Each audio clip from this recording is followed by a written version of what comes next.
I started Suncast because there was really no one covering the details of how leaders in the clean energy sector were building their businesses. Specifically, we say leaders on the front lines of the clean energy transition. How are we transitioning off of fossil fuels towards more renewable power? I had the privilege of having access through my prior work at major global companies like Trina and Conergy to folks that were really doing it, and no one was telling their story. I started with a simple podcast. In 2019, I had the vision to put a stage not unlike the one we have behind us at RE+. We've now worked with RE+, and Intersolar, and NABCEP, and many others to bring to life these conversations in a live setting. But we work with companies large and small to help tell their story. The reality is clean energy is not suffering from a lack of incentives. It's not suffering from a lack of people who want to deploy it. It's suffering from a lack of narrative.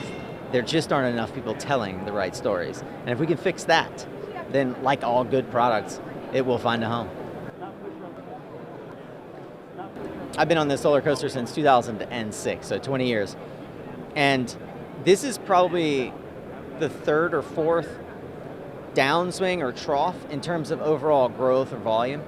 But the reality is we have to go through these phases of constriction. It reminds folks not only we have maybe gotten a little lazy, maybe gotten a little fat, maybe took a little too much from the plate of government offering and incentives.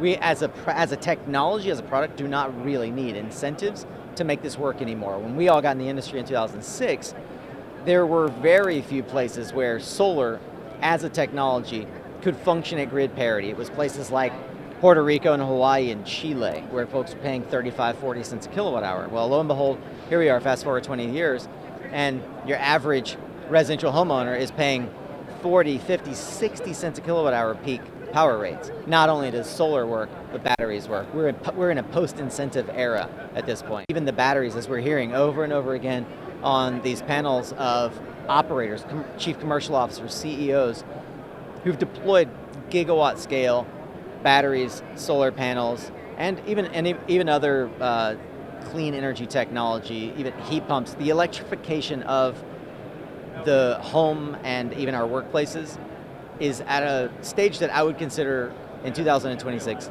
inevitable.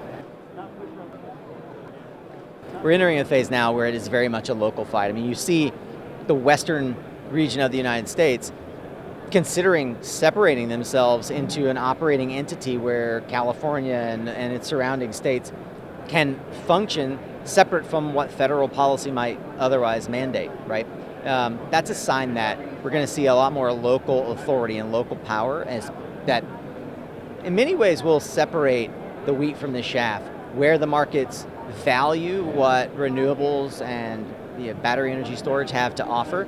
That technology is going to flourish. Where politics reign supreme, that technology is going to languish. And I would argue, unfortunately, so will their citizens. They will be stuck decades behind, potentially, from a technology disadvantage, while the rest of us enjoy the age of electrification.